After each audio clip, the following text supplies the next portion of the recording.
Pretty good digs here, Brad. What do Yeah. you think of what this was compared to what you had before? Yeah, it's Josh gets a lot of credit. That Josh and our many supporters. This is really nice. We had a great facility that was the first ever, 1998, and just as things happened, it became just a little outdated and a little small, and double the size. And now we've got a very nice practice facility that suits our players, suits our coaches, and is really state of the art. I think it's the nicest in the country. You got a great view out here too. How much do you catch yourself at your desk just looking outside at State Farm Center? Well, I never shut the blinds or the curtains. So I love the trees. I love the State Farm Center. Yeah. It's to die for at night when State Farm Center's lit up.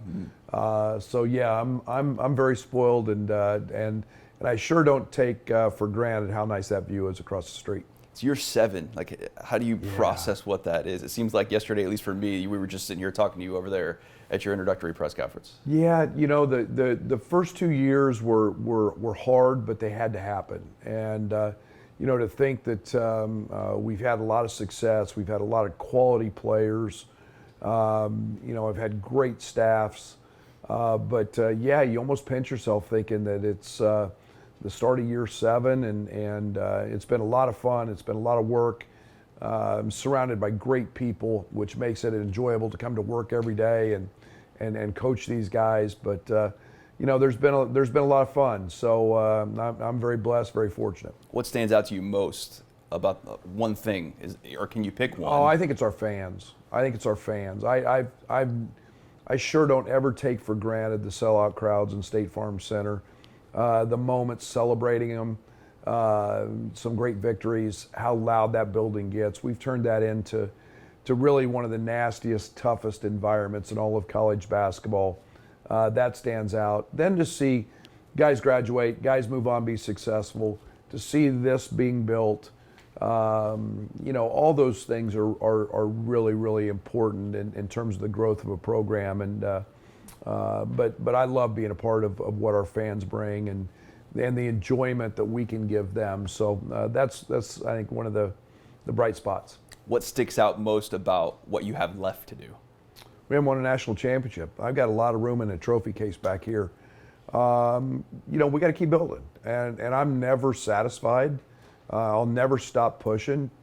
Josh probably doesn't like that all the time, but there's always status quo gets you left behind. And I've come here with the idea we can win a national championship 7 years ago, and we've won Big Ten championships, and we've had a couple tough days in NCAA tournaments. And when you're a favorite, you've got to play well, and that's the beauty of March Madness. But we're just going to keep knocking on the door and keep getting in that tournament, and as long as we do that, we've got a chance, and we play in the best conference in the country. So we'll keep pushing.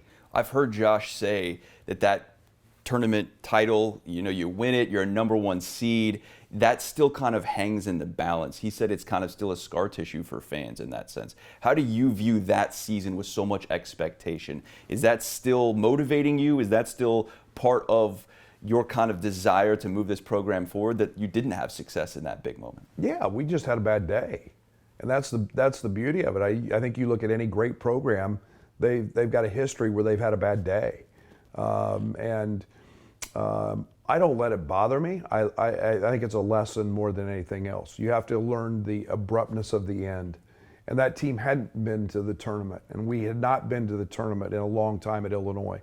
All of a sudden, we're a 1 seed. And you have to learn how quickly that ends, and so it's a lesson. We got to keep knocking on the door, as I said, and all of a sudden you're in the Final Four. But bad days can't happen in March.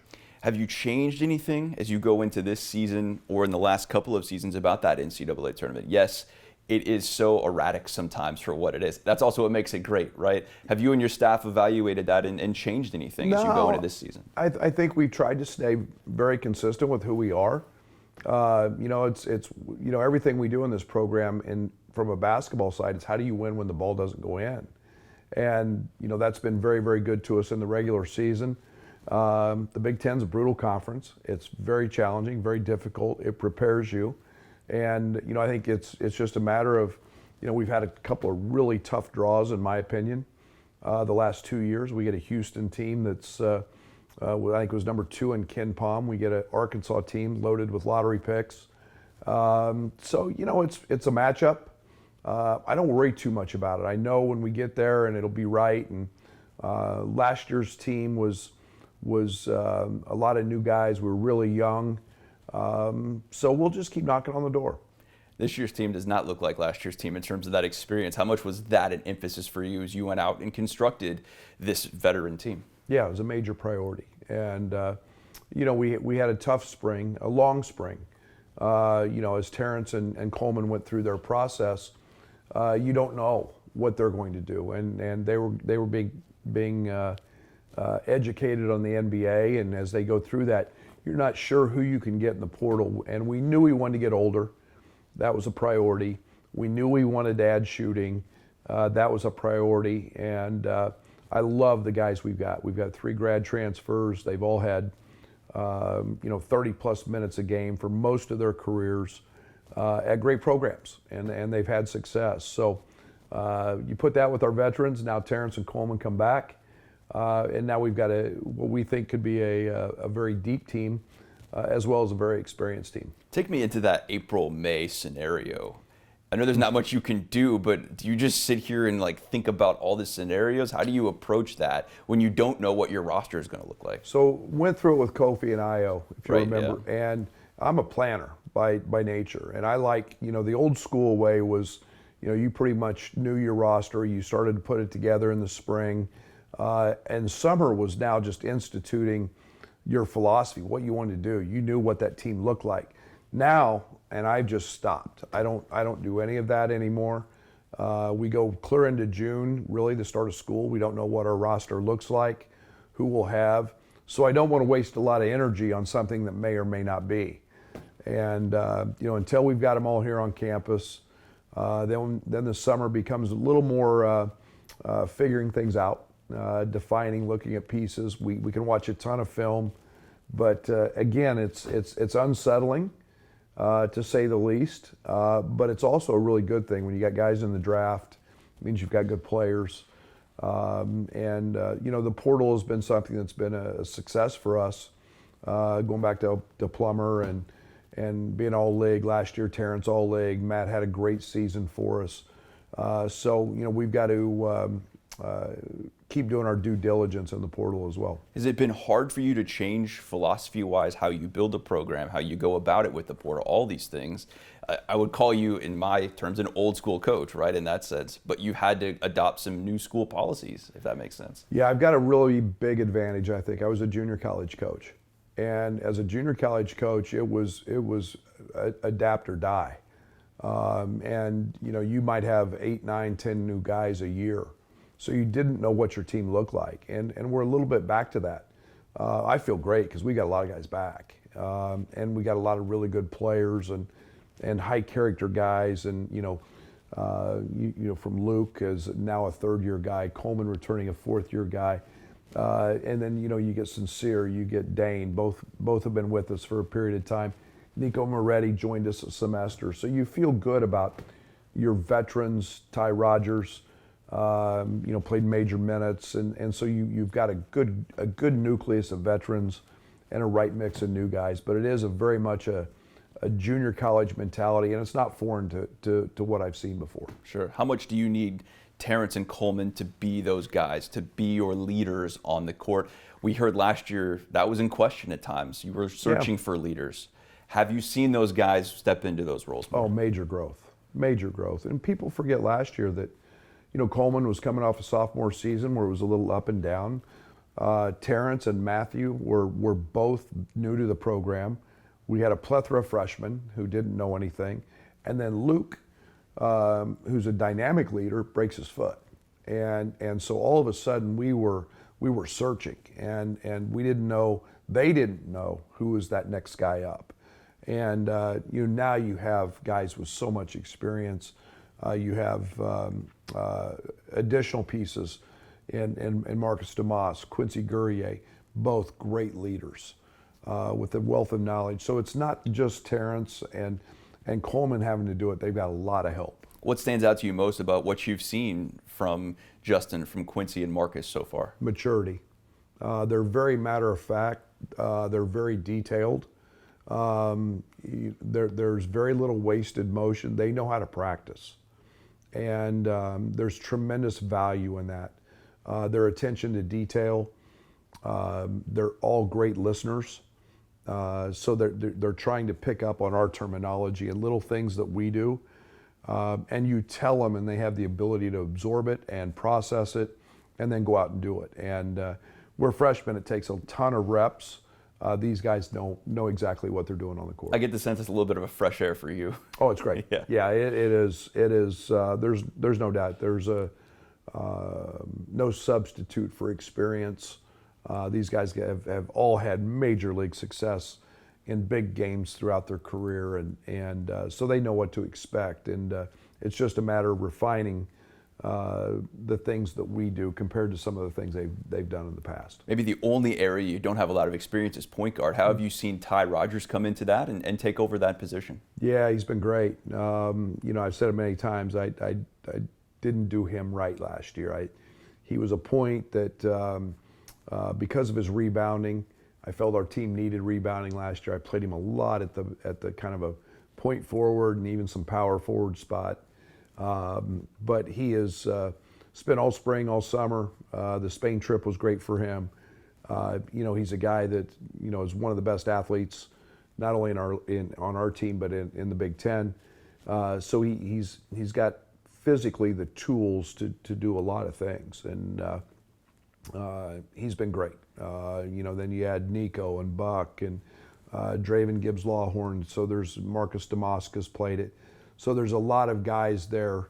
I think it's a position of strength, and Ty's been fabulous. How have you seen rebounding and defense be an emphasis? I look at your team and how long you are and some different things that you have combination-wise, and I say this team should be able to play defense and rebound. I hope so. I hope you're right. It's been a major issue. They know it's a standard that they set. They want to be one of the top defensive teams, not just in the Big Ten, but in the country. I think we were 35th last year, which in hindsight wasn't good enough, but I was pretty proud of, to be honest, that team got better defensively.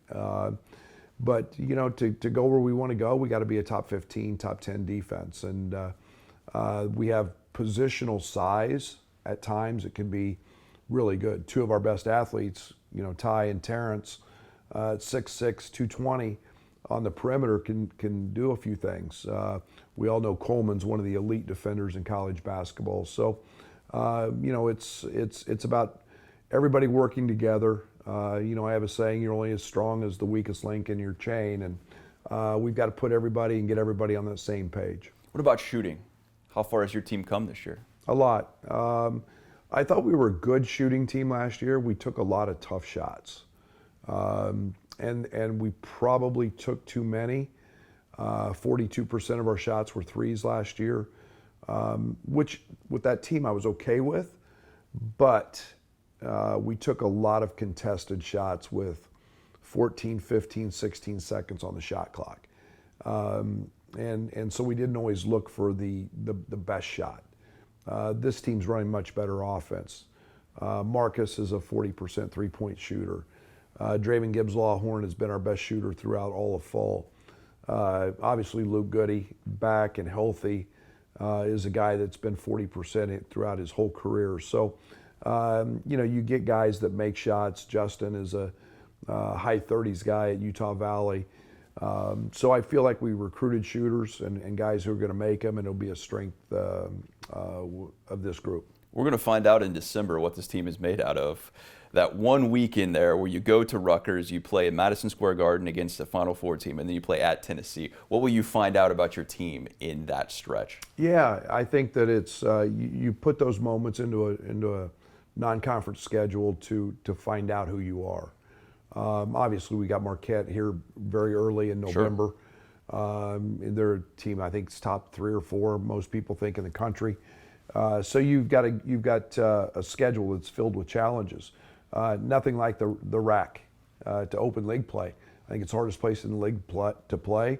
Then you go to Madison Square Garden in a game that is, against a Final Four opponent who has everybody back. You get to do that in the Garden on the national stage. And then Tennessee is going to be a top 5 team picked to win the SEC on the road in a hostile environment. So what a great week. I love those challenges. I'm glad I'm going there with a veteran team. But we're going to have to play really, really well. But I'm excited about that opportunity. You said you've never backed down from those challenges, and I would say on paper this is your toughest non-conference schedule you've had, right? Yes. Is that by design? And if so, like, are you comfortable being in those moments where it's like, all right, well, on paper you're not going to have 10, 11 guaranteed wins, so to speak? Yeah, I love that, and especially do it with an old team. We put, I think it kind of worked hand in hand to beef up the schedule. We knew that the ACC Challenge was coming to an end. I love playing home-and-home series on campus sites. And obviously we get Tennessee back here next year. And we're on CBS on a Saturday noon. You don't get any better than that. And Rick Barnes is a legendary coach. His team is tougher than nails. And to do that at the end of a week, it's filled with a lot of emotion. Your first Big Ten game, a nationally televised game in the Jimmy V against a Final Four team. So we'll find out 3 games in 3 days that are all top flight opponents. It's almost here, Brad, almost time to tip it off. Last question here. Your team will be successful this year if they do what? Guard and rebound. And then and I'll add one other. I think we have to stay extremely connected, know that our depth might mean less minutes, but more productivity for everybody. And if we all learn to handle that, keep the outside noise to a minimum, this team's got a great chance. Brad, thanks. Thank you.